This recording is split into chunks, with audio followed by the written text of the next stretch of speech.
tirakoobka buugga dimuqraadiyadda ka jirta Maraykanka waxa qoray Alexi Tocqueville. Hordhac tijaabo dimuqraadiyadeed oo cusub. Markii uu Tocqueville tagay Maraykanka, muu arkin nidaam siyaasadeed oo cusub oo kaliya, balse waxa uu arkay xaalad bulsheed oo cusub oo hortiisa ku curanaysa. Dimuqraadiyaddu sida uu tibaaxay kuma koobnayn doorashooyin, dastuuro iyo qawaaniin. Waxay ahayd sida ay dadku dhexdooda isu arkaan marka la eego xidhiidhka ka dhaxeeya. Waxa sida ugu weyn u soo jiitay ma ahayn xorriyadda oo kaliya, balse waxay ahayd sinaanta, gaar ahaan isla simidda tartiibta ah ee xaaladaha bulsho, taas oo dib u qaabaysay hamiga, higsiga iyo habdhaqanka. Sinaantani may baabiinin kala sarrayntii gebi ahaanba, balse waxa ay wiiqday darajooyinkii dhaxaltooyada ahaa, waxaanay ka dhigtay jagooyinka bulsheed kuwa meerta ah oo ku meel gaadh ah, halkii ay ahaan lahaayeen kuwa go'an oo aan isbedelin. Xaaladani waxa ay wax ka beddeshay sida ay muwaadiniintu uga fakaraan suldada. Bulshooyinka aristaqraadiga ah, awooddu waxa ay ka dhalan jirtay hiddaha iyo abtirsiimada, iyada oo in loo hoggaansamo ku dalbanaysa maguuraannimadeeda. Bulshooyinka dimuqraadiga ah, suldadu waxa ay u muuqataa mid laga gorgortami karo oo ku meel gaadh ah. Dadku waxa ay barteen inay su'aalo isweydiiyaan, isbarbardhig sameeyaan, oo ay iyagu iskood wax u xukumaan. Tani waxa ay dhiirigelisay madax bannaani, balse waxa ay sidoo kale meesha ka saartay weynayntii iyo xurmadii loo hayay taliska. Isla hiyikicii dhiirigeliyey xornimada ayaa sidoo kale wiiqay xushmadii guud ee loo hayay hay'adaha iyo hogaamiyayaasha. Sidaa daraaddeed, dimuqraadiyaddu waxa ay la timi xornimo iyo xasiloonin la'aan isku sidkan. Tocqueville waxa uu fahamsanaa in tijaabadani aanay ku koobnayn Maraykanka oo kaliya. Waxa uu aaminsanaa in sinaanta dimuqraadiga ah ay tahay hir taariikheed oo ku fidaya dunida casriga ah oo dhan. Mudnaanta Maraykanku lama xidhiidhin inuu ahaa mid ka duwan dunida inteeda kale, balse waxa ay la xidhiidhay inuu daaha ka fayday dimuqraadiyadda xilli ay ku jirtay marxaladdii curdinimada ahayd ee aan weli ilaa xad la seetayn. Indha-indhaynta Maraykanku waxay u oggolaatay inuu qoraansado mustaqbalka bulshooyin weli u dabran hadhaadiga nidaamkii aristaqraadiga. Tan iyo bilowgii, dimuqraadiyaddu uma muuqan mid si buuxda loola dhici karo ama sideeda halis u ah. Waxay ahayd mid awood badan, isbeddel abuur ah oo aan dib loo celin karin, balse uu madmadow badani ku jiro cawaaqibkeeda. Cutubka koowaad: Sinaanta xaaladaha iyo caqliga dimuqraadiga ah. Sinaantu waxa ay dib u qaabaynaysaa nolosha gudaha ee muwaadiniinta si la mid ah sida ay dib ugu qaabayso hay'adaha. Marka ay wiiqmaan farqiyada bulsho, qofafku waxa ay dareemaan xorriyad iyo kelinimo labadaba. Ma jirto darajo go'an oo yeelisa aayaha qofka, mana jirto xidhiidh dhaxaltooyo oo damaanad qaada maqaamkiisa. Hamiga ayaa sii xoogaysta maadaama uu horumarku u muuqdo mid qof kasta u furan. Hase yeeshee niyadjabka ayaa isna kordha maadaama uu isbarbardhigu uu noqdo mid joogto ah.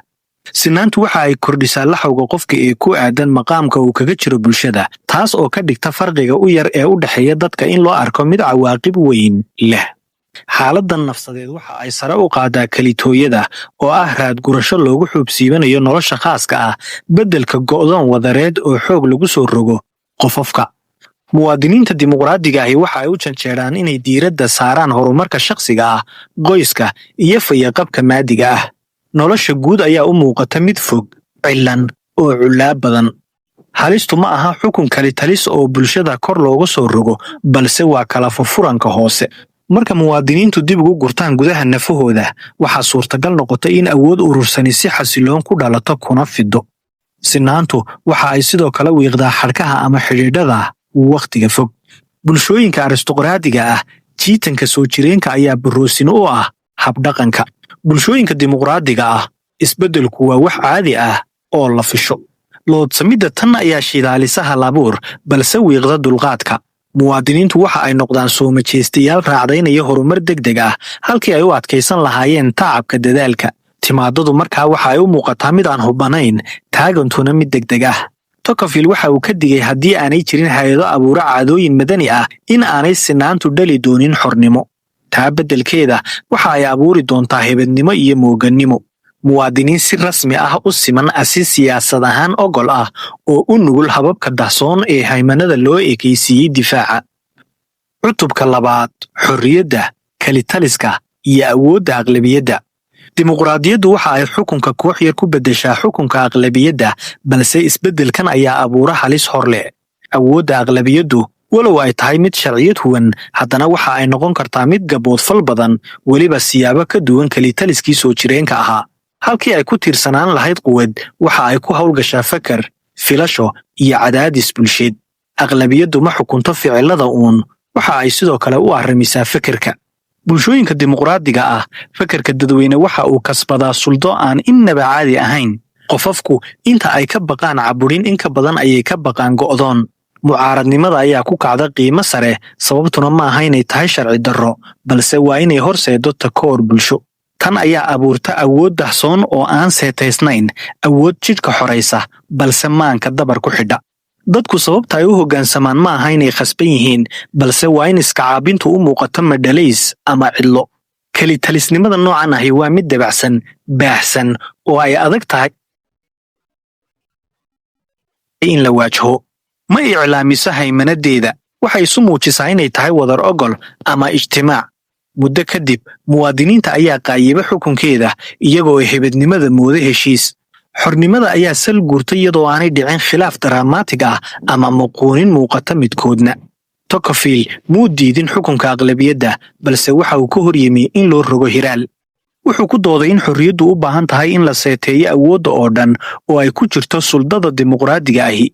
haddii aanay jirin dabarra hay-adeed ama caadooyin dhaqameed oo difaaca mucaaradnimada, dimuqraadiyaddu waxay halis ugu jirtaa inay dhaliso isu eekaansho beddelka xorriyad lagu kala duwanaan karo.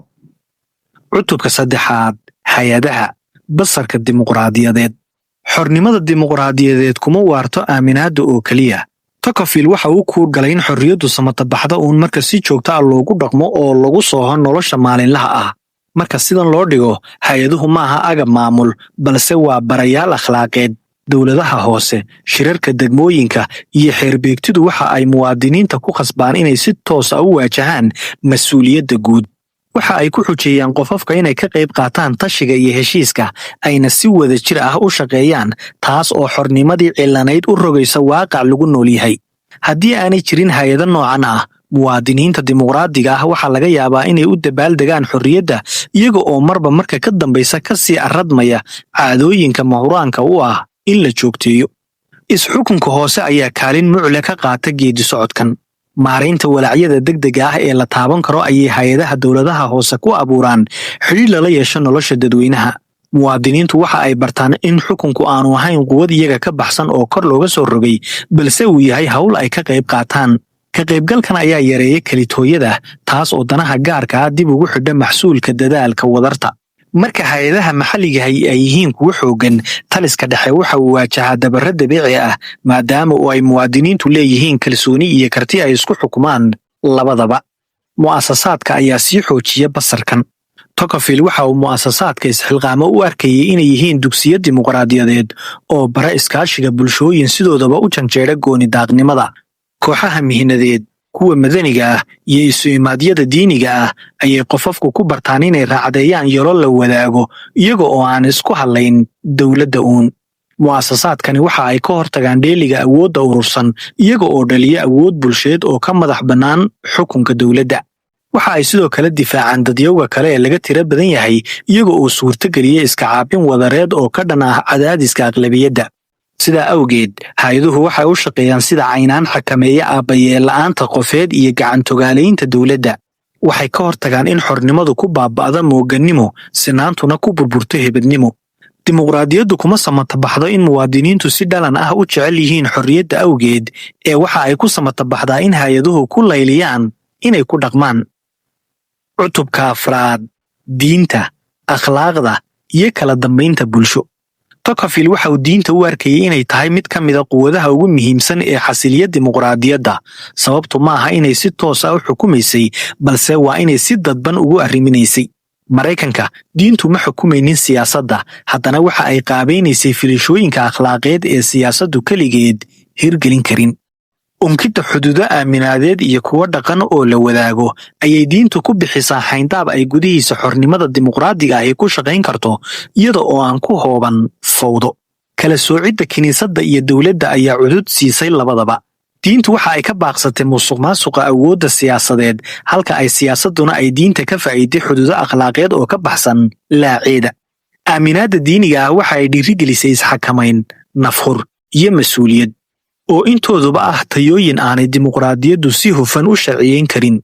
muwaadiniinta qirsan waajibaad ka sarreeya qaanuunka uma badna inay ku tagrifalaan xornimada iyaga oo raacdaynaya dan gaar ah oo toos ah. ijmaacan akhlaaqiga ahi meesha kama saaro khilaafka, balse waxa uu yareeyaa baaxaddiisa.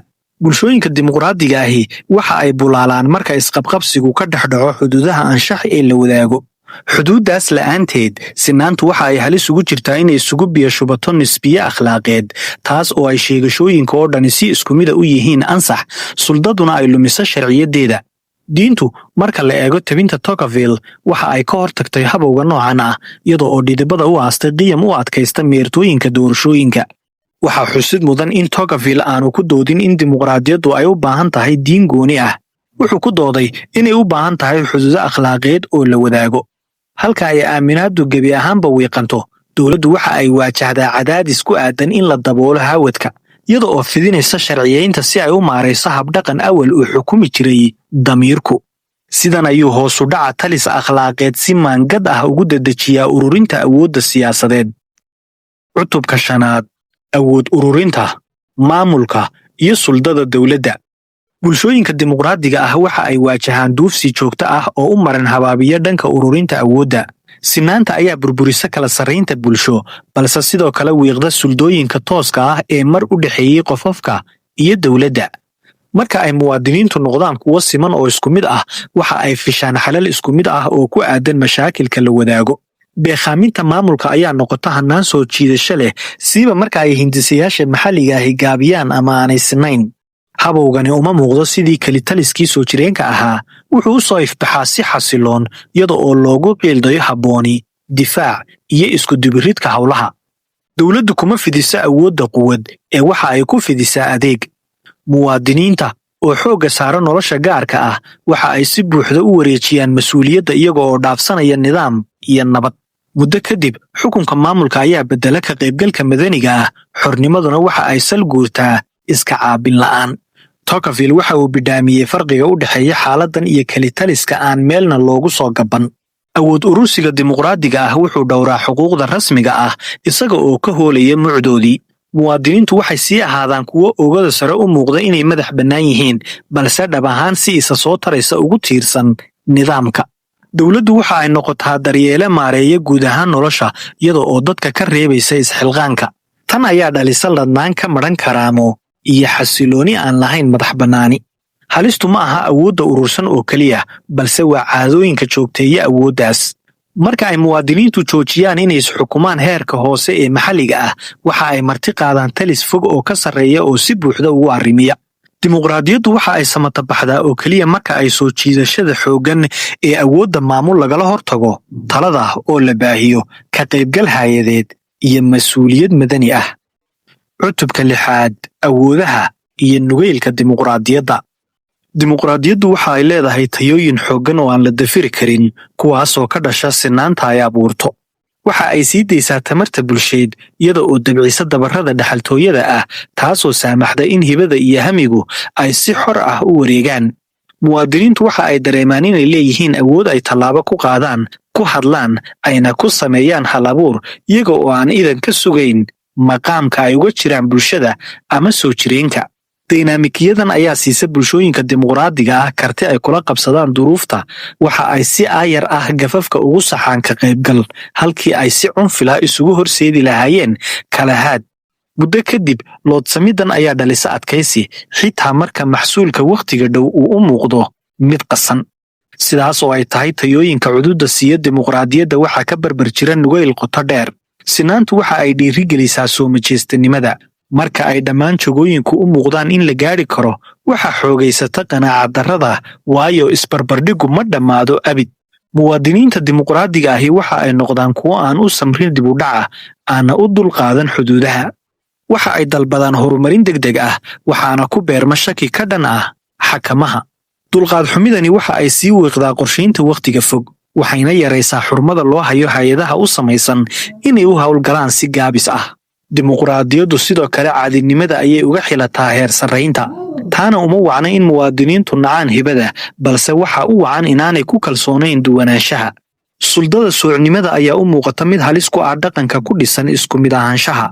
Waxa taa ka dhashay in nolosha dadweyne ay abaal mariso hebadnimada iyo fududaanta beddelka qotada iyo higsiga. Janjeerkani ma burburiyo xornimada, balse waxa uu hoos u dhigaa filashooyinka ku aadan hoggaaminta iyo xukunka. Digniinta Tocqueville waa mid liishaaman. Dimuqraadiyaddu waxa ay ku samatabaxdaa dheelitirnaanta. Inay si waxtar leh u sii jirto waxa ay ku xidhan tahay jihaynta tamarta iyadoo aan laga tanaasulin xukminta. Xasiloonideeduna waxa ay ku tiirsan tahay xakamaynta dulqaad xumida iyadoo aan la caburin ka qaybgalka. Dheelitirkan la'aantiis, awoodda dimuqraadiyaddu waxa ay isu rogtaa gadgadoon. Cutubka 7. Maraykanku waa digniin ee ma aha muunad. Tocqueville ujeedadiisu may ahayn in la qaato nuqulka Maraykanka. Wuxuu u darsay in la fahmo jihada dimuqraadiyadda ee may ahayn inay ahayd dhammays. Maraykanku waxa uu daaha ka fayday sida ay dimuqraadiyaddu noqoto marka ay si xor ah u shaqayso iyada oo aan lagu xakamayn hadhaadiga aristokraadiyadda. Sidan marka loo dhigo, Maraykanku waxa uu ahaa digniin iyo tusaale labadaba. Halista dhaajintu waa isku qaldidda qaababka iyo caadooyinka.